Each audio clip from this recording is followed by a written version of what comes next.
واہ واہ واہ، کیا بات ہے، سرکار کی آمد کی بات ہو، پھر لہجے کس نے دیکھے، پھر سر کس نے دیکھے، پھر تو بات محبت کی ہوتی ہے، جذبات کی ہوتی ہے، عقیدت کی ہوتی ہے، اور یہی ہونی چاہیے، کیونکہ جب سرکار کے ذکر کی بات آ جائے، ورفعنا لک ذکرک کا ہے سایہ تجھ پر، جب سرکار دو عالم صلی اللہ علیہ وآلہ وسلم پر ورفعنا لک ذکرک کا سایہ آ جائے، پھر میں اور آپ کون ہوتے ہیں کہ سرکار کے ذکر کو گھٹانے کی بات کریں؟ ہم جتنا گھٹائیں گے وہ اتنا بڑھتا چلا جائے گا، کیونکہ اللہ نے فرما دیا اے محبوب لکا، واسطے تیرے لیے ذکر کس کا ہے؟ سرکار کا ہے۔ بلند کون کر رہا ہے؟ اللہ۔ کس کے لیے کر رہا ہے؟ تیرے لیے۔ اب جب اللہ نے حضور کا ذکر بلند کر دیا، ہم کریں نہ کریں، سرکار کا ذکر محتاج بالکل بھی نہیں ہے۔ آج ہم ذکر تو کر رہے ہیں اپنی قسمت پر ناز کرتے ہوئے۔ ناظرین، آمد کی گھڑیاں ہیں، میں چاہوں گا حاضری لگاؤں، کیونکہ اس وقت پوری دنیا میں جہاں چپا چپا جہاں مسلمان بستے ہیں سرکار کا ذکر ہو رہا ہے۔ کچھ علماء اکرام اسٹیج پر گرج رہے ہیں، برس رہے ہیں، جذباتی بیان دے رہے ہیں، ہے جی، محبت کے ساتھ اظہار کر رہے ہیں آمد کا، اور اسی طرح کچھ نعت خواں حضرات اپنے خشوع خضوع کے ساتھ ایک سریلے انداز کے ساتھ بارگاہ رسالت میں نذرانہ عقیدت پیش کر رہے ہیں۔ تو میں بھی چاہوں گا آپ میرے ساتھ محبت کے ساتھ شامل ہو جائیں، مل کر بارگاہ رسالت مآب میں نذرانہ عقیدت پیش کرتے ہیں۔ صلی علی نبینا،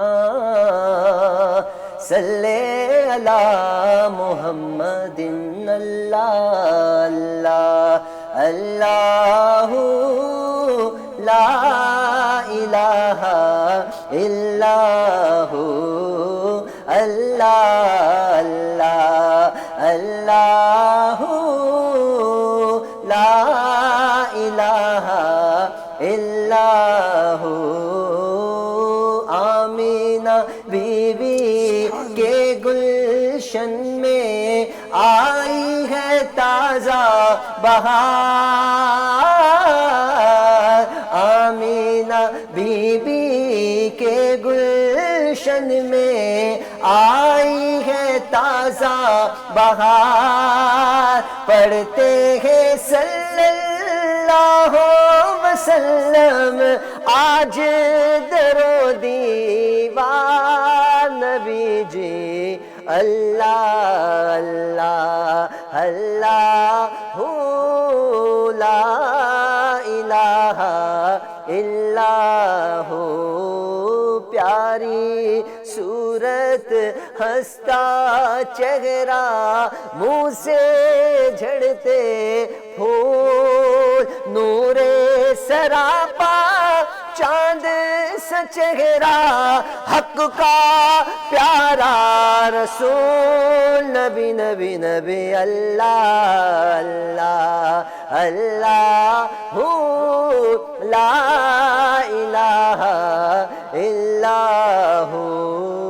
جبریل آئے جھولا جھلانے، لوری دے ذیشان، سو جا سو جا رحمت عالم، سو جا سو جا رحمت عالم، میں تیرے قربان نبی جی، اللہ اللہ اللہ اللہ لا الہ الا ہو۔ یقیناً ناظرین، جب ہمارے بچے کو، آپ کے بچے کو کوئی جھولا دیتا ہے، ماں دیتی ہے زیادہ سے زیادہ، والد محترم دیتے ہیں تو ماں خوش ہو جاتی ہے، کوئی بڑا بزرگ گھر میں آ جائے، وہ اگر بچے کو اٹھا لے، لاڈ پیار کرے تو والدین کیا پورا خاندان خوش ہو جاتا ہے۔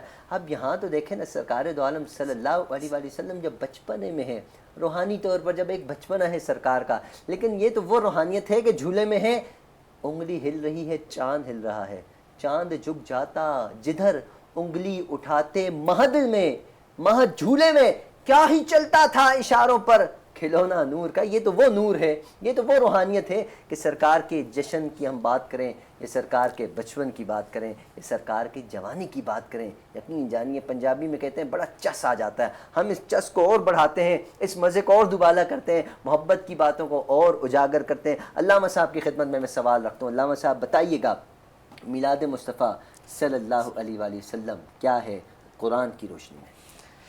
اعوذ باللہ من الشیطان الرجیم، بسم اللہ الرحمن الرحیم۔ اللہ تعالیٰ قرآن میں فرماتا ہے وما ارسلناک الا رحمۃ للعالمین۔ سبحان اللہ۔ اب اس آیت کو آپ سمجھیں کہ اللہ فرما رہا ہے اے محبوب ہم نے آپ کو نہیں بھیجا مگر تمام جہانوں کے لیے رحمت بنا کر۔ واہ واہ واہ۔ اب تمام جہاں، اللہ نے یہ نہیں فرمایا صرف اس جہان کے لیے، تمام جہانوں کے لیے رحمت بنا کر۔ تمام جہان میں دنیا آ جائے گی، آخرت آ جائے گی، انسان آ جائیں گے، جن آ جائیں گے، چرند آ جائیں گے، پرند آ جائیں گے۔ اب اللہ نے جس کو یہ سب نعمتیں عطا کی ہیں، یعنی کہ جس کو تمام جہانوں کے لیے رحمت بنا کے بھیجا ہے، اب اس کی پیدائش کے دن پہ اگر ہم خوشی نہ منائیں تو کس کے دن خوشی منائیں؟ سوال یہ آتا ہے۔ اب پہلے سمجھیں میلاد کہتے ہیں کسے؟ میلاد کہتے ہیں کہ پیدائش کے دن کو، میلاد النبی آپ صلی اللہ علیہ وسلم کی پیدائش کا دن، ہم اس دن کی خوشی منا رہے ہیں، یعنی کہ آپ صلی اللہ علیہ وسلم کو اللہ تعالیٰ نے اس دنیا میں ہمارے لیے جب بھیجا، ہم اس دن کی خوشی منا رہے ہیں۔ اب خوشی کیوں منا رہے ہیں ہم؟ سوال پیدا ہوتا ہے کس لیے منا رہے ہیں، یہ بھی سوال پیدا ہوتا ہے۔ خوشی ہم اس لیے منا رہے ہیں کہ اللہ تعالیٰ نے اپنی جو نعمت ہمیں دی ہے، ہم اس چیز کا اللہ تعالیٰ سے شکر ادا کر رہے ہیں کہ اللہ تعالیٰ کی قرآن کی آیت کا مفہوم ہے کہ تم میری نعمتوں کا شکر ادا کرو، بالکل میں تمہیں اس سے بڑھ کر دوں گا۔ تو ہم اس کی نعمت کا شکریہ تو ادا کر رہے ہیں۔ اب وہ طریقہ سب کا الگ ہوتا ہے، کوئی محفل کر کے کرے، کوئی کس طرح کرے، کوئی جیسے بھی کرے۔ پھر لوگ سوال اٹھاتے ہیں کہ یہ آپ صلی اللہ علیہ وسلم نے کیا، صحابہ نے کیا، تو آپ کیوں کر رہے ہو؟ اب یہ اگر ٹاپک چھیڑے تو بہت لمبا چلا جائے گا، مختصراً یہ لے لیتے ہیں کہ دیکھیں ہم یہ نہیں کہہ رہے کہ آپ بھی منائیں، ہم نے آپ کو کبھی یہ نہیں کہا کہ آپ منائیں، اور نہ ہمارا یہ عقیدہ ہے کہ آپ صلی اللہ علیہ وسلم کا میلاد بنانا فرض واجب ہے، مستحب ہے۔ ہم نیک نیت ساتھ کر رہے ہیں تو ہمیں اللہ ثواب بھی دے گا۔ اب ہماری نیک نیتی کی بنا پہ ہمیں ثواب مل رہا ہے تو آپ کو اس میں جلن کس چیز کی ہے؟ پھر یہ آ جاتا ہے کہ یہ تو بدعت ہے، اور آپ صلی اللہ علیہ وسلم کا فرمان ہے ہر بدعت جو ہے گمراہی ہے اور جہنم میں لے جانے والا کام ہے۔ تو بھائی اپنا جو ہے آپ جو ہے علم کو وسیع کیجئے، تھوڑا پڑھیے، تھوڑا نہیں، اس متعلق جتنا ہو سکے اتنا پڑھیے آپ۔ سب مسئلہ کیا ہے کہ بدعت کیسے کہتے کسے ہیں؟ ہر نئی چیز کو بدعت کہتے ہیں۔ اب ہم جھنڈیاں لگا رہے ہیں، لائٹیں لگا رہے ہیں، محفل کر رہے ہیں، بدعت کر رہے ہیں ہم مان رہے ہیں ہم بدعت کر رہے ہیں، منکر نہیں، ہم بدعت کر رہے ہیں، لیکن بدعت کون سی ہے؟ کیا صدیق اکبر رضی اللہ تعالیٰ عنہ نے بدعت نہیں کی؟ کیا عمر فاروق رضی اللہ تعالیٰ عنہ نے بدعت نہیں کی؟ کیا حضرت علی، حضرت عثمان، دیگر صحابہ نے بدعت نہیں کی؟ صرف آپ ہی کو یہ جملہ سمجھ میں آیا کہ یہ بدعت ہے، ان کو سمجھ میں نہیں آیا، یعنی کہ بقول آپ کے کہ آپ ان سے زیادہ دین کو جان رہے ہیں، ایسا تو یہ سمجھ میں آ رہا ہے۔ حضرت صدیق اکبر رضی اللہ تعالیٰ نے حضرت عثمان کے کہنے پہ قرآن کو ایک جمع کیا، تو آپ صلی اللہ علیہ وسلم کے دور میں ہوا؟ قرآن میں آیا یہ؟ آپ صلی اللہ علیہ وسلم نے فرمایا ہے کہ ایسے کرو؟ نہیں فرمایا۔ حضرت عمر فاروق رضی اللہ تعالیٰ عنہ نے تراویح کی جماعت کو ایک کروایا، حضرت آپ صلی اللہ علیہ وسلم نے فرمایا؟ قرآن میں آیا؟ نہیں آیا۔ پھر تیسرا، حضرت عثمان غنی رضی اللہ تعالیٰ نے جمعے کی 2 اذانیں دی، کہ آپ صلی اللہ علیہ وسلم نے فرمایا؟ قرآن میں آیا؟ نہیں آیا۔ تو آپ جتنا پیچھے جاتے جائیں گے نا ہر چیز ہوگی۔ تو اس طرح نا آپ کو بدعت کی 2 قسمیں بنانی پڑے گی۔ پہلی بدعت کی یہ قسم ہو جائے گی کہ بدعت سیئہ اور بدعت حسنہ۔ بدعت حسنہ سے کیا؟ بدعت حسنہ سے مراد وہ جو اچھی بدعت ہو، یعنی کہ دین میں کوئی نیا ایسا کام ہو جس سے فائدہ ہو یا لوگوں کو ثواب ملے، اور دوسرا وہ جو بری بدعت ہے۔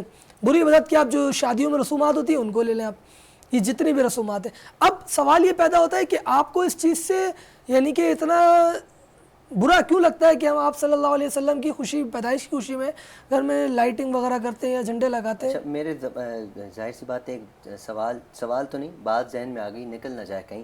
بدعت کی جو لوگ بات کرتے ہیں یقیناً وہ ہم سے زیادہ بدعتیں کر رہے ہوتے ہیں۔ بالکل۔ مثال دن میں کسی سب کی بات کروں، میں اپنی بھی اس میں اللہ معاف کرے، میں اپنی بھی اس میں بات شامل کر رہا ہوں۔ مثلاً کہ جیسے کہ گاڑیاں ہیں، اس زمانے میں تو خچر ہوا کرتے تھے، گاڑیاں تو نہیں ہوتی تھی، مطلب گاڑی پہ اگر آپ بیٹھے تو یہ کیا اضافی چیز نہیں، چھوٹی اور نئی ایجاد ہے۔ یہ ایجاد اگر اس کی مثال دی جائے تو آگے سے وہ سامنے والے مسکرا دیتے ہیں، ہنسے کیسی بچوں والی باتیں کرو۔ تو ظالموں، بچوں والی بات، آپ کی گاڑی کی اگر میں بات کروں تو بچوں والی بات، آپ کے پکے پہلے زمانے میں پکے گھر ہوتے تھے، نہیں ہوتے تھے، بالکل ایسا ہی۔ پکے گھر کی بات کروں، ماربل والے گھر کی بات کروں تو میں بچوں والی باتیں کر رہا ہوں۔ کیا یار، کیا بڑے ہو گئے ہو، تھوڑا بڑے ہو جاؤ۔ لیکن جب سرکار کے ولادت کی بات ہے، جھنڈی کی بات ہے، تو پھر بڑا پن آ گیا بھائی، تم بچوں والی حرکت، اس میں بچوں والی باتیں نہیں آتی ہیں بھائی۔ ہم بچوں والی حرکتیں بھی کر رہے ہیں تو ہم اپنے آقا کی ولادت کی خوشی میں کر رہے ہیں نا، اس میں تو بچے ہی ہیں بھائی۔ ہم ان کی خوشی میں جو کریں وہ کریں، آپ کو بھائی ہم آپ پہ لازم نہیں کر رہے کہ آپ بھی یہ مناؤ۔ اچھا علامہ صاحب، یہاں ہم کوئی اختلافی بات تو نہیں کر، ہم تو یہاں کوشش کر محبت کی بات کر رہے ہیں، اور ظاہر سی بات ہے ہمارے بھی کچھ لوگ ہیں، ہمارا بھی حلقہ احباب ہے، ہم ان کی بھی نمائندگی کریں گے یہاں بیٹھ کر۔ اگر کوئی اختلاف کر رہا ہے، ہم اس سے کوئی اختلاف نہیں کرتے۔ ہم نے کہا کہ سوائے ابلیس کے جہاں میں سبھی تو خوشیاں منا رہے ہیں، اگر آپ نہیں منا رہے کوئی مسئلہ نہیں ہے. جو منا رہے ہیں کم سے کم ان سے یہ دلائل، یہ فلاں چیز، دلیل مانگنی تو پھر ساری مانگو. پھر جو شادی بیاہ ہو رہے ہیں ان کی بھی دلیلیں مانگنی چاہیے کہ ہال میں کیوں کر رہے ہو، بتاؤ پہلے زمانے میں ایسے ہوتا تھا، ابھی تم شادی ہال میں کر رہے ہو. کہ اب پہلے زمانے میں بریانی اس طرح کھاتے تھے، وہ تو اس طرح کو اس وقت تو کھانے کو جو مسالے وسالے تو بعد میں ہے نا سر. بہت سی چیزیں ہیں. ہر چیز جس طرف بڑھیں گے اسی طرف آپ کو پھر دلائل کا انبار لگانا ہوگا. لیکن اتنی گنجائش کس کے پاس ہے، ٹائم کس کے پاس اتنے دلائل کا انبار لگائے. جس نے جو کرنا ہے کرے. اچھا کام کرو بھائی، برے کام سے بچو. ہماری ایک مجبوری ہے علامہ صاحب، بریک لینا بہت زیادہ ضروری ہے. تو ہم بڑھتے ہیں مختصر سے بریک کے بعد. ناظرین ملتے ہیں مختصر سے بریک کے بعد. پکارو یا رسول اللہ، پکارو یا رسول اللہ. ویلکم بیک ناظرین، آپ دیکھ رہے ہیں ربیع الاول کے اسپیشل پروگرام. آمد مصطفیٰ صلی اللہ علیہ وآلہ وسلم کے حوالے سے بات چیت جاری ہے. سرکار دو عالم صلی اللہ علیہ وآلہ وسلم کی آمد کی گھڑیاں ہیں. جس سہانی گھڑی چمکا طیبہ کا چاند، جس سہانی گھڑی چمکا طیبہ کا چاند، اس دل افروز سعادت پہ لاکھوں سلام. کہ وہ وقت کتنا خوبصورت، وہ وقت کتنا پیارا، وہ وقت کتنا بہترین کہ جس وقت سرور کائنات جناب محمد مصطفیٰ صلی اللہ علیہ وآلہ وسلم تشریف لائے. ناظرین آج ہم سرکار کی آمد کی خوشیاں مناتے ہیں، محافل کا انعقاد کرتے ہیں. محفل نعت ہوتی ہے. محفل نعت میں تلاوت سے آغاز ہوتا ہے.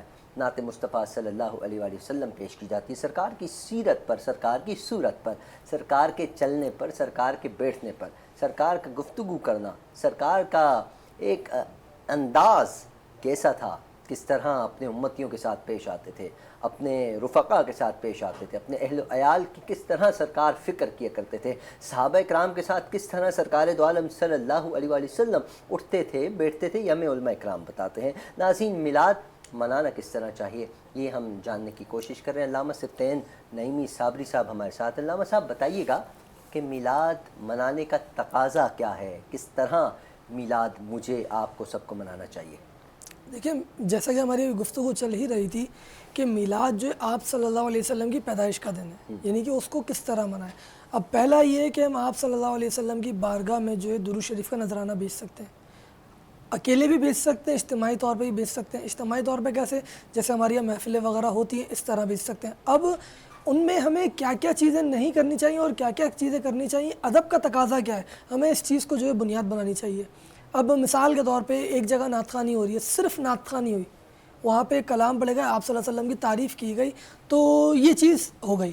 لیکن اگر وہاں پر جو ہے آپ صلی اللہ علیہ وسلم کے بارے میں بتایا نہیں گیا کہ آپ صلی اللہ علیہ وسلم، جیسا آپ نے گفتگو میں کہا کہ آپ صلی اللہ علیہ وسلم کا حسن اخلاق کیسا تھا، صحابہ کے ساتھ آپ صلی اللہ علیہ وسلم کے معاملات کیسے تھے، عبادت کیسے، یعنی گھر کا ماحول کیسا رکھتے تھے، باہر کا ماحول کیسا رکھتے تھے، آپ کا کردار کیسا تھا ہر جگہ، عبادت میں آپ کیسے مگن ہوتے تھے، اللہ سے لو کیسے لگاتے تھے، تو ہمیں نا یہ چیز کون بتائے گا؟ علماء بتائیں گے. تو ہمیں ان کو بھی بلانا چاہیے محفل میں تاکہ ہمیں پتہ چلے کہ آپ صلی اللہ علیہ وسلم کی سیرت کیا تھی. مثال کے طور پہ اللہ تعالیٰ نے قرآن میں فرمایا کہ قرآن، بی بی عائشہ کا قول ہے کہ قرآن جو ہے ایسا ہی ہے جیسا آپ صلی اللہ علیہ وسلم کا حسن اخلاق، یعنی کہ اگر قرآن پہ عمل کر رہے ہو تو آپ صلی اللہ علیہ وسلم کے حسن اخلاق پہ عمل کر رہے ہو، آپ صلی اللہ علیہ وسلم کے حسن اخلاق پہ عمل کر رہے ہو تو آپ قرآن پہ عمل کر رہے ہو. تو ہمیں آپ صلی اللہ علیہ وسلم کے حسن اخلاق تو دکھنا چاہیے، آپ بڑوں پر کس طرح جو ہے ان سے بات کرتے تھے وہ دیکھنا چاہیے، چھوٹوں پر کس طرح شفقت کرتے تھے ہمیں وہ دیکھنا چاہیے. اس کے علاوہ اپنے دشمن یعنی آپ صلی اللہ علیہ وسلم کے جو مخالف تھے ان سے کس طرح بات کرتے تھے، کیسے ان سے رویہ رکھتے تھے وہ دیکھنا چاہیے ہمیں. پھر آپ صلی اللہ علیہ وسلم اگر کوئی کسی سے غلطی ہو جائے تو اس کے ساتھ کیا رویہ کرتے ہیں، ہم کیا کرتے ہیں کہ فوراً آپے سے باہر ہو جاتے ہیں. مثال کے طور پہ میں راستے میں آ رہا تھا، ایک بائک والے کی غلطی ہے، ٹکر ہو گئی، اس کو گالیاں بکی اور اس کو مارا. کیا ہمیں یہ سبق ملتا ہے؟ نہیں. ہمیں کیا ملتا ہے؟ پہلے ہمیں اٹھنا چاہیے، سامنے والے کی کیا غلطی ہے، کیا پتہ اس سے انجانے میں ہوا ہو، کیا پتہ اس کی کوئی ایسی وجہ ہو گئی جس وجہ سے وہ اپنے آپ پر جو ہے قابو نہ پا سکا ہو. تو ہمیں وہ چیزیں غور کرنی چاہیے، نہ کہ ہمیں فوراً جو ہے ایکشن لینا چاہیے، ہمیں ایکشن سے بچنا چاہیے. آپ صلی اللہ علیہ وسلم کی سیرت کا اگر ہم مطالعہ کرتے ہیں تو ہمیں یہی سبق ملتا ہے کہ ہم اپنے آپ پر غور کریں کہ ہم کیا کر رہے ہیں. پھر محفل اگر ہم کر رہے ہیں تو ہم یہ نہیں ہے کہ ہم نے محفل کری رات کو 4-5 بجے تک اور ہم فجر کے وقت جا کے گھر پہ سو گئے. آپ صلی اللہ علیہ وسلم اس سے خوش ہوں گے؟ بالکل نہیں. آپ کو کیا لگتا ہے کہ آپ صلی اللہ علیہ وسلم قیامت میں جب آپ ان کے پاس جائیں گے تو آپ کہیں گے یا رسول اللہ میں آپ کی نعت خوانی کرتا تھا, آپ کی جو ہے تعریفیں کرتا تھا, تو مجھے جو ہے اپنے سہارا دیجیے, اپنے پاس رکھ لیجیے. تو آپ صلی اللہ علیہ وسلم فرمائیں گے قرآن میں تو نماز کا بھی کہا ہے, میں نے نماز کا کہا کہ تم وہ پڑھتے تھے. آپ کیا جواب دیں گے؟ میری آنکھوں کی ٹھنڈک نہیں ہے, نماز میری آنکھوں کی ٹھنڈک ہے. پھر کیا؟ تو دیکھیں نا, ہمیں اس چیز کو ہی فوکس کرنا چاہیے. یعنی ہمیں آپ صلی اللہ علیہ وسلم کی میلاد منانا چاہیے, اس کا انکار نہیں ہے, لیکن ساتھ ساتھ جو ہم پہ فرائض عبادات ہیں نا ان کو ہی پورا کرنا چاہیے. ہمیں اگر کسی سے ہمارا پڑوسی ہماری وجہ سے تکلیف میں تو ہمیں اس چیز پہ غور کرنا چاہیے. اب مثال لے لیں, میں رات کو جو ہے 12 بجے کے بعد جو ہے اپنے گھر میں نعت خوانی کر رہا ہوں, رات کے 12 بجے کے بعد. مجھے پتہ ہے میرے برابر میں جو ہے ہارٹ پیشنٹ رہتا ہے, مجھے پتہ ہے میرے دوسری طرف جو ہے صبح بچے اسکول جائیں گے جن کا پیپر ہے, اور میں لاؤڈ اسپیکر میں جو نعتیں چلا دوں. کیا یہ میرے حسن اخلاق یا معاشرے کی حقیقت, یعنی کہ اگر دیکھا جائے تو یہ معاشرے کے حق میں؟ کیا میں آپ صلی اللہ علیہ وسلم کو اس سے خوش کروں گا؟ کیا میں جو ہے آپ صلی اللہ علیہ وسلم یہ دیکھ کر کہیں گے یہ میرا امتی ہے؟ یہ سوال ہوتا ہے نا ہم سے. اگر یہی کام میں بغیر لاؤڈ اسپیکر کروں, نعتیں سننی ہے نا مجھے جو محفل ہو رہی ہے اس میں نعت خوانی چلانی ہے, تو میں اس میں دھیری آواز سے بھی چلا سکتا ہوں, بغیر اسپیکر کے بھی چلا سکتا ہوں, تاکہ میں آپ صلی اللہ علیہ وسلم کی میلاد کی خوشی بھی مناؤں اور ساتھ ساتھ دوسروں کو تکلیف بھی نہ ہو. نعت خواں کہہ رہے ہوتے ہیں گلا ڈسٹرب ہوتا ہے, تھوڑا کھول دو. پھر ان کو بھی سوچنا چاہیے نا کہ ان کی وجہ سے جو ہے دیگر کو تکلیف ہوگی نا, تو ان تکلیف کا جواب دے دیں گے آخرت میں. اگر کسی کو یعنی کہ کہا جاتا ہے, اب اللہ جانے اس میں کیا حقیقت ہے, کہ مسلمان کا دل دکھانا جو ہے کعبے کو دھانے سے زیادہ, کعبے سے زیادہ اس کا گناہ ہے اگر کسی مسلمان کا دل توڑ دیا. اب اللہ جانے اس میں کیا حقیقت ہے, تو آپ دیکھیں اس کا دل نہیں دکھ رہا آپ کی آواز کی وجہ سے, اس کو کتنی تکلیف ہوگی. دلوں میں تو خدا بستا ہے, بے شک دلوں میں خدا بستا ہے, اور اگر کسی انسان کا دل دکھا لیا جائے اللہ تو کبھی معاف نہیں کرے گا. آپ جتنی توبہ کر لیں, اللہ فرماتے ہیں نا کہ پہلے میرے بندے سے جا کر معافی مانگو. بالکل یہ ہے کہ وہ میں اپنا حق معاف کر دوں گا لیکن حقوق العباد معاف نہیں کروں گا. یعنی اگر آپ کے ذمے میں کوئی زکوٰۃ یا نماز باقی ہے, کچھ باقی ہے جو آپ نے اپنی کسی مجبوری کے سبب نہیں پڑھی, تو اللہ وہ معاف کر دے گا. لیکن آپ نے اگر کسی کا حق یا کسی کا دل دکھایا نا, اللہ وہ معاف نہیں کرے گا, وہ میدان محشر میں اس کے ساتھ کھڑا کرے گا آپ کو. بالکل بالکل ناظرین, جیسے کہ علماء اکرام بھی یہ فرماتے ہیں, علامہ صاحب فرما رہے ہیں کہ ہم تو پوری رات محافل کا انعقاد کرتے ہیں, پوری رات. ایک رات میں 3 4 5 محفلیں ہوتی ہیں. مثال کے طور پہ 10 بجے گھر سے نکلے محفل کرنے کے لیے, کرتے کرتے رات کے کوئی 2 بج گئے, اور صبح کا وقت قریب ہونے کو ہے, صبح صادق کا وقت قریب ہونے کو, فجر کی نماز کا وقت قریب ہونے کو ہے. جب ہماری آخری محفل ہوتی ہے 3:30 4 بجتے ہیں, ہم گھر پہ پہنچتے تھکے ہوتے ہیں, تھک کر کے بستر پہ گئے, بستر کو اپنایا اور بستر نے ہمیں کہا آ جائیے, تشریف لائیے, آرام کیجئے, میں آپ ہی کے لیے تو بچھا ہوا ہوں, اب میں سو گیا. میں جب سو گیا میں ظہر کے وقت اٹھتا ہوں. تو ناظرین بتائیے, جو میں نے پوری رات محافل کی میں رو کے نعتیں پڑھتا رہا, لوگ بھی روتے رہے, لوگوں نے کہا واہ واہ جی حافظ صاحب مدینے پہنچا دیا, کیا میری نعت بارگاہ رسالت تک پہنچی ہے؟ اگر پہنچ گئی ہے, مانتا ہوں پہنچ گئی ہے, کیونکہ سرکار کا ذکر ہے, گویا اللہ کا ذکر, سرکار کا ذکر, سرکار دو عالم صلی اللہ علیہ وآلہ وسلم خدا تو نہیں ہے, خدا سے جدا بھی نہیں ہے. ہم نعت کی صورت میں بے شک قرآن سناتے ہیں صاحب, لیکن کیا قرآن سنانے کا یہ حق ہے کہ جو فجر کا وقت ہو اور میں سو جاؤں؟ یہ میں اپنی بات کر رہا ہوں, ہو سکتا ہے میں سامنے کسی کی طرف اشارہ کروں تو وہ ناراض ہو جائے, اس لیے میں اپنی بات کر رہا ہوں. تو مجھے اس پر سوچنا چاہیے, ہمارے ناظرین کو بھی اس پر سوچنا چاہیے. جو پوری رات ہم محفل سجاتے ہیں, محفل سجانی چاہیے, محفل کا انکار میں بھی نہیں کر رہا, یقیناً آپ بھی نہیں کر رہے, کوئی بھی انکار نہیں کرتا. لیکن جو علامہ صاحب نے بھی فرمایا, دیکھیں کہ آپ کے پڑوسی کی ایک لمٹس ہوتی ہے نا, پڑوسی کہاں تک کہلائے جاتے ہیں, آپ اس چیز کو بخوبی واقف ہے, جانتے ہیں آپ.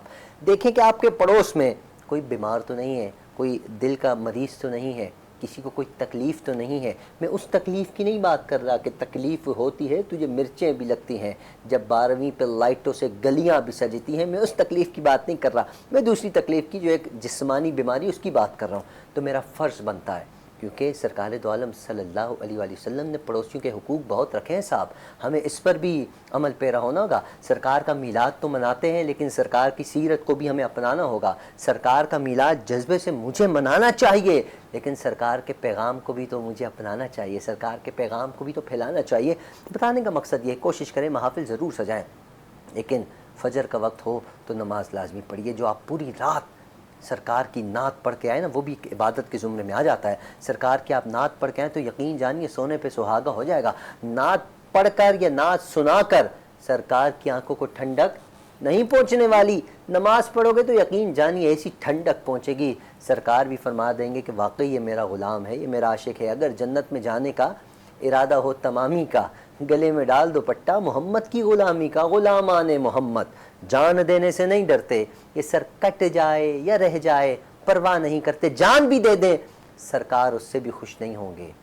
اگر آپ نماز پڑھ کر جان دیتے ہیں، آپ نمازی ہیں، تو یقین جانیے سرکار کی خوشی دیدنی ہوگی۔ اللہ سے دعا ہے کہ اللہ پاک ہمیں اس پر عمل کی توفیق عطا فرمائے۔ محافل ضرور سجائیں کیونکہ میلاد کا موسم ہے، میلاد کا مہینہ۔ ہم نے دیکھا کہ مختلف الشاق بڑے شایان شان طریقے سے محافل کا انعقاد کرتے ہیں، جیسے علامہ صاحب نے فرمایا، علامہ صاحب کے ہاں 13 سپتمبر کو ایک بہت بڑی قوالی کا سلسلہ ہے جس میں پوری رات تقریباً پوری رات ہی قوالی ہوگی، اور یقیناً بزرگان دین، ان کے والد محترم ایک اللہ رب العزت نے بڑی عزتیں عطا فرمائی ہیں، روحانی شخصیت ہیں، وہاں فجر کی نماز بھی باقاعدہ جماعت کے ساتھ ہوتی ہے، ایک سلسلہ ہے۔ اور اسی طرح ہمارے ہاں ہونا چاہیے، جہاں پوری رات محفل ہم جب کرتے ہیں نا، 8-8 10-10 گھنٹوں کی محفل کرتے ہیں، فجر کی نماز سے آدھا گھنٹہ محفل ختم، ایسا نہیں کرنا چاہیے میرے خیال سے ایسا نہیں کرنا چاہیے۔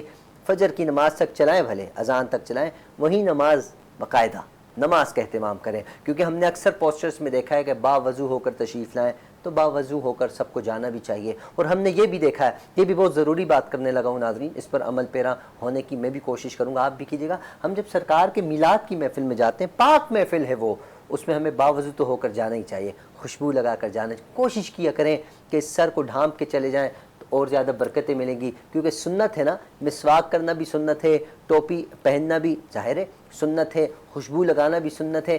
میلاد کی محفل میں جا رہے ہیں جہاں سرکار کا ذکر ہوگا، نہ کہ کسی پارٹی سیاسی پارٹی کا ذکر، جہاں سیاسی پارٹی سیاسی رہنماؤں کا ذکر ہو، یاد رکھیے گا وہ میلاد کی محفل میں آپ نہیں جا رہے ہیں، وہ کسی سیاسی محفل میں جا رہے ہیں۔ اور جہاں خالص سرکار کی تعریف ہو تو وہ میلاد کی محفل ہے، پھر ہمیں اسی رنگ میں جانا چاہیے، اسی ڈھنگ میں جانا چاہیے۔ میری اگر کسی کو بات بری لگی ہو تو میں معذرت چاہتا ہوں۔ میں بتا رہا تھا کہ محافلیں بڑی ہوتی ہیں، میں کراچی میں دیکھتا ہوں بڑی محفلیں، جیسا کہ 13 ستمبر کو ایک قوالی، بہت بڑی قوالی ہے کراچی، پورے پاکستان کے مشہور معروف قوال، اس میں تشریف لائیں گے، لازمی آپ بھی تشریف لائیے گا، شریک ہوئیے گا۔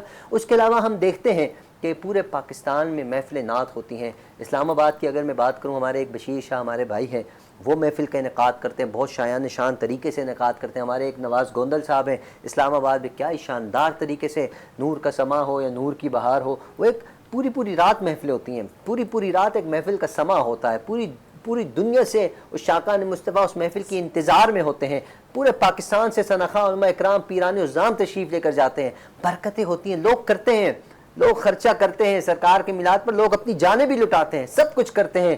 اگر اس کے بعد اگر میں نماز نہ پڑھوں، آپ نماز نہ پڑھیں، تو یقین جانیے ہمارا میلاد منانے کا کوئی فائدہ نہیں ہے۔ نماز کی طرف ہمیں جانا ہوگا، سرکار کے فرامین کی طرف جانا ہوگا۔ علامہ صاحب ارشاد فرمائیے گا، پوری رات میں سرکار کا ذکر کر رہا ہوں، میں نے میلاد تو منا لیا، سرکار کے پیغام کو میں نہیں پھیلا پا رہا، سرکار کے پیغام کو میں نہیں اپنا پا رہا، کیا فرماتے ہیں؟ دیکھیے اس میں یہ چیز ایک بہت ضروری چیز جو ہے نا، وہ آپ ایسے سمجھیں کہ مثال کے طور پہ اگر میرے کسی چاہنے والے کا کوئی اسپیشل دن ہے، یعنی کوئی برتھ ڈے یا کوئی ایونٹ ہے، تو میں اس کے گھر خالی ہاتھ نہیں جاؤں گا، اس کو کوئی تحفہ لے کے جاؤں گا۔ اب تحفہ کیا ہو سکتا ہے؟ جو اس کے معیار کے مطابق ہو، یا جو مجھے اچھا لگتا ہو، یا جو مجھے لگے کہ اسے اچھا لگے گا، تو میں کم از کم وہ تحفہ لے کے جاؤں گا۔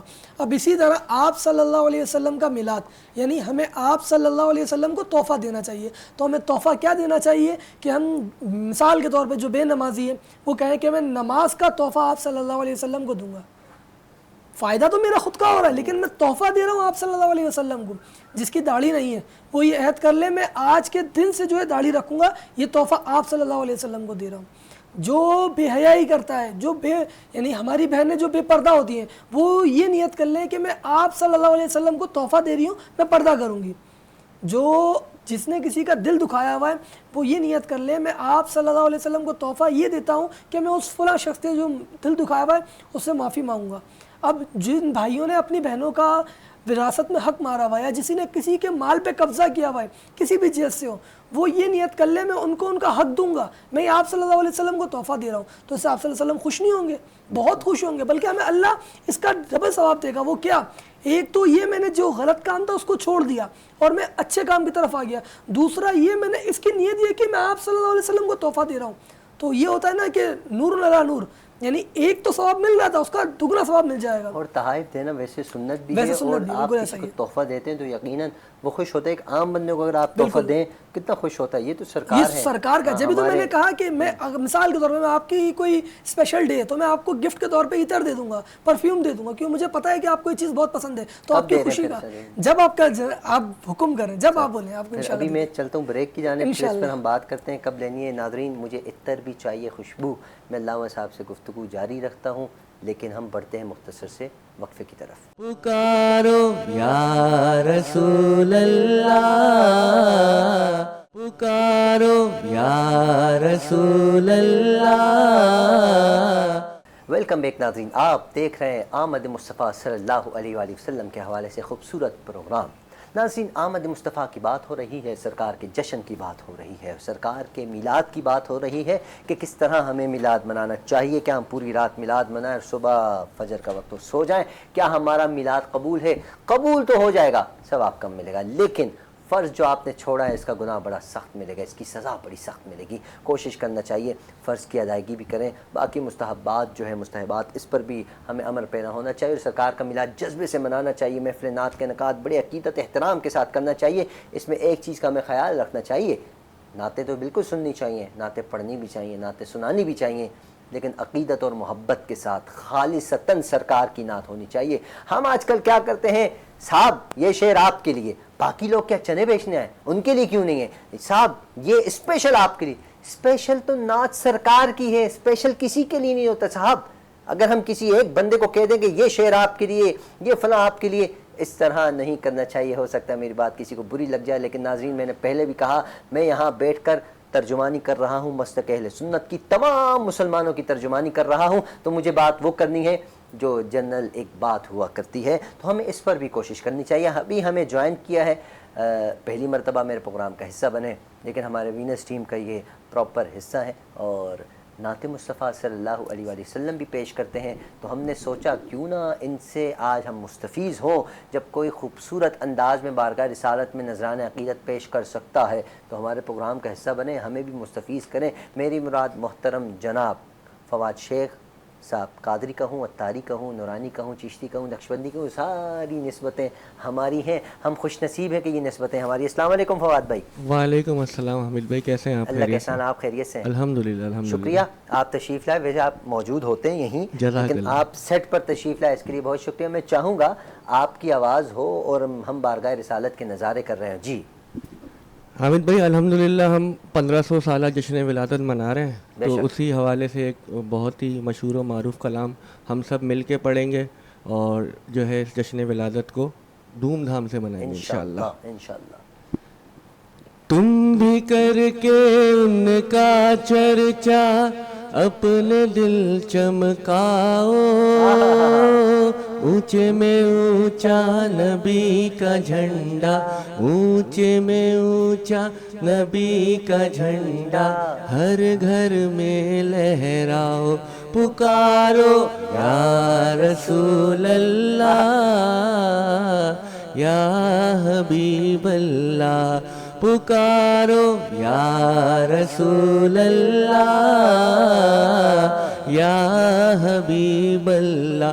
یا رسول اللہ, تیرے چاہنے والوں کی خیر, یا رسول اللہ, تیرے چاہنے والوں کی خیر. سب غلاموں کا بھلا ہو, سب غلاموں کا بھلا ہو, سب کریں طیبہ کی سیر. واہ واہ واہ, سب کرے طیبہ کی سیر. یا رسول اللہ, یا حبیب اللہ, پکارو یا رسول اللہ, یا حبیب اللہ. سرکار کی آمد, دلدار کی آمد, پیارے کی آمد, سب جھوم کے بولو, سب جھوم کے بولو, سب جھوم کے بولو. آقا کی آمد, مولا کی آمد, یا رسول اللہ, یا حبیب اللہ. نور ہے زمانہ صبح شب ولادت پردہ اٹھا ہے کس کا صبح شب ولادت 12 ربیع الاول تیری جھلک کے صدقے چمکا دیا نصیبہ صبح شب ولادت روح الامین نے گاڑا کعبے کی چھت پہ جھنڈا تا عرش اڑا پھریرا صبح شب ولادت تم بھی کر کے ان کا چرچا اپنے دل چمکاؤ اونچے میں اونچا نبی کا جھنڈا جھنڈا برکت والا نبی کا جھنڈا پیارا گنبد والا نبی کا جھنڈا جھنڈا ہرا ہرا ہے نبی کا جھنڈا گھر گھر میں لہراؤ پکارو یا رسول اللہ یا حبیب اللہ میں وہ سنی ہوں جمیل قادری مرنے کے بعد میرا لاشا بھی کہے گا الصلاۃ والسلام یا رسول اللہ یا حبیب اللہ پکارو یا رسول اللہ یا حبیب اللہ بت شکن آیا یہ کہہ کر سر کے بل بت گر پڑے جھوم کر کہتا تھا کعبہ الصلاۃ والسلام تم بھی کر کے ان کا چرچا اپنے دل چمکاؤ اونچے میں اونچا نبی کا جھنڈا گھر گھر میں لہراؤ سرکار کی آمد مرحبا دلدار کی آمد مرحبا آقا کی آمد مرحبا داتا کی آمد مرحبا سچے کی آمد مرحبا اچھے کی آمد مرحبا پیارے کی آمد مرحبا سونے کی آمد مرحبا مونے کی آمد مرحبا مکی کی آمد مرحبا مدنی کی آمد مرحبا سرور کی آمد مرحبا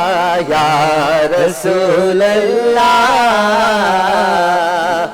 یا حبیب اللہ ماشاءاللہ فواد شیخ صاحب کیا خوبصورت انداز میں آپ نے ایک سما باندھا یقیناً جب خوبصورتی محسوس ہوتی ہے نا جب سما بندھا ہوا آپ کو نظر آتا ہے آپ کا جی چاہتا ہے کہ آپ بھی اس کا حصہ بن جائیں تو میں نے بھی کوشش کی میں بھی حصہ بن جاؤں علامہ صاحب بھی جھوم رہے تھے یقیناً جو ناظرین ہمارے سامنے موجود ہے اسکرین جو ہمیں دیکھ رہے ہیں اسکرین پر وہ بھی جھوم رہے ہوں گے کیوں نہ جھومیں سرکار کے جشن کی بات ہو رہی ہے میں آخری سوال علامہ صاحب کے آج کی اس محفل کا آخری سوال علامہ صاحب کی خدمت میں رکھنا چاہوں گا علامہ صاحب جب سرکار دو عالم صلی اللہ علیہ وآلہ وسلم تشریف لائے تو بت جیسے بت شکن نے آ کر بتایا کہ بت گر پڑے کیا وجہ ہے اور کیا وجہ تھی اس کی کیا حقیقت ہے بتائیے گا دیکھیں سب سے پہلے جب آپ صلی اللہ علیہ وسلم دنیا میں تشریف لائے تو اس وقت جو ہے ماحول بہت خراب تھا لوگ جو ہے بتوں کی پوجا کرتے تھے کعبہ میں بت تھے جی بالکل ایسا ہی ہے مین کعبے کے اندر بت تھے اور اپنی بیٹیوں کو جو ہے زندہ دفن کر دیتے تھے آپ صلی اللہ علیہ وسلم کی پیدائش ہوئی تو اس کے بعد جو بت تھے نا وہ لرزہ طاری ہوا اور وہ گر گئے کعبے کے اندر تھے کعبے کے اندر یعنی ان کو ایک اللہ تعالیٰ نے کعبے کو اس وقت جو ہے ایک ایسی قوت دی جو اس نے لرزہ طاری کرا اور سارے بت وہیں گر گئے گرنے کا مقصد کیا تھا کہ ایک ایسے نبی کی آمد ہو گئی جو اللہ کا آخری نبی ہے اور دونوں جہانوں کے لیے رحمت ہے اور اس کو اللہ نے اپنی امت کے لیے رحمت بنا کر بھیجا ہے ان کی پیدائش کے سبب جو ہے یہ بت جو ہے سارے گر پڑے اور پھر آپ صلی اللہ علیہ وسلم کی ولادت کے سبب جو عربوں میں یا جو اس وقت قوموں میں جو بگاڑ تھا کہ اجمی اور عربی کا لوگ فرق کرتے تھے اور اپنی بیٹیوں کو زندہ دفن کر دیتے تھے انہیں پتہ نہیں کیا منحوس سمجھتے تھے یا اللہ جانے وہ انہیں کیا سمجھتے تھے جو بیٹیاں پیدا ہوتی تھیں ان کو زندہ ہی قبر میں دفن کر دیتے تھے اللہ ان سب پر جو ہے ان کو اس ٹائم تو خیر کہہ نہیں سکتے اب تو چلے گئے کہ اللہ ان پر جو اپنی رحمت کے مطابق ان پر عذاب نازل فرمائے جو اپنی بیٹیوں کو زندہ دفن کرتے تھے ان میں سے ایک شخص سرکار کی بارگاہ میں حاضر ہوئے نا عرض کرنے لگے مسلمان ہو گئے تھے کلمہ پڑھ لیا تھا سرکار نے فرمایا کیوں اداس ہو فرمانے لگے حضور اداس رہتا ہوں مجھے اپنی بچی یاد آتی ہے. جب میں نے اس بچی کو دفن کر رہا تھا, زندہ درگور کر رہا تھا, تو میں پسینے سے بھرا, تو اس بچی نے اپنا رومال, اپنی جو اس کا دوپٹہ تھا, چادر تھی, قمیض تھی, وہ اس نے میرا پسینہ پہنچا. ٹھیک ہے, جب میں تھوڑا تکلیف ہوا, میرے درد ہوا, آواز نکلی, بچی ایک دم بابا کیا ہوا بابا, مطلب وہ اپنے انداز میں بتا رہے تھے, اور بچی اپنے انداز میں کہہ رہی تھی. تو سرکار بھی بڑا ایک لمبا طویل واقعہ, ہمارے پاس ٹائم مختصر ہے, سرکار کے آنسوں میں بھی آنسو آ گئے, جتنے صحابہ موجود تھے سب رونے لگے, وہ جو بتانے والا شخص ہے وہ بھی روتا رہا. لیکن جب بات بچی کا, سرکار ایک دم روتے ہوئے سرکار نے اپنا چہرہ تھوڑا سا پھیر لیا. لیکن خیر وہ صحابی تھے, وہ مسلمان تو ہو چکے تھے, لیکن سرکار نے فرمایا اللہ تجھے معاف کرے گا, کیونکہ یہ واقعہ ایسا ہے. اب جب آپ بچی کی بات کرتے ہیں تو یقیناً وہ معاشرہ ایسا تھا. آج بھی جب آپ کعبۃ اللہ جاتے ہیں نا, مکہ شریف حرم شریف سے جب آپ باہر نکلتے ہیں, سامنے ہی وہ جگہ ہے جہاں بچوں کو زندہ در ہو. یقین جانیے اتنی کہنا نہیں چاہیے کیونکہ مکہ کی زمین ہے, لیکن وہاں خوف آتا ہے اتنا. اور میں نہیں کہہ رہا, سب کہتے ہیں جتنے لوگ وہاں جاتے ہیں دیکھنے, پہلے تو لوگ جاتے ہی نہیں اس طرف, کیونکہ وہاں جیسے ہی جاؤ نا آپ کو ایک خوف سا محسوس ہوتا ہے, کیونکہ ظاہر ہے وہ ایسی جگہ ہے کہ جہاں بچیوں کو کتنی بچیاں وہاں زندہ درگور ہیں. خیر یہ واقعہ اور یہ ٹاپک دوسری طرف نکل جائے گا. علامہ صاحب میں آپ کا بہت مشکور ہوں, آپ نے کیا خوبصورت انداز میں میلاد مصطفیٰ صلی اللہ علیہ وآلہ وسلم کی فضیلت بیان کی, اور ہمارے ساتھ فواد شیخ صاحب بھی جڑے, انہوں نے بھی بہت خوبصورت انداز میں بارگاہ رسالت میں نذران عقیدت پیش فرمائی. میں آپ کا بھی شکریہ ادا کرتا ہوں. ناظرین ہمارے پروگرام کا وقت ہمیشہ کی طرح آپ جانتے ہیں اختتام کی طرف جب بڑھتا ہے تو میں عرض کرتا ہوں اپنا بھی خیال رکھیے, اپنے اہل و عیال, اپنے پڑوسی, اپنے رشتہ دار سب کا خیال رکھیے, اور ہم سب کو اپنی خاص دعاؤں میں یاد رکھیں. انشاءاللہ پھر آپ سے ملاقات ہوتی ہے. السلام علیکم ورحمۃ اللہ. پکارو یا رسول اللہ, یا حبیب اللہ, یا رسول اللہ, تیرے چاہنے والوں کی خیر, یا رسول